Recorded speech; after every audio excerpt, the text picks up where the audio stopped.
Hello, I'll show you Volkswagen EOS cranking, no starting. Changed the battery, everything. This car was sitting for a long time, a lot of dust on it. We checked the fuses, they all keep blowing. Changed the fuse, that's blown again. So we checked all the wiring, it was working fine.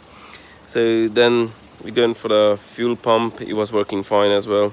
There's a module sits on the top of the fuel pump.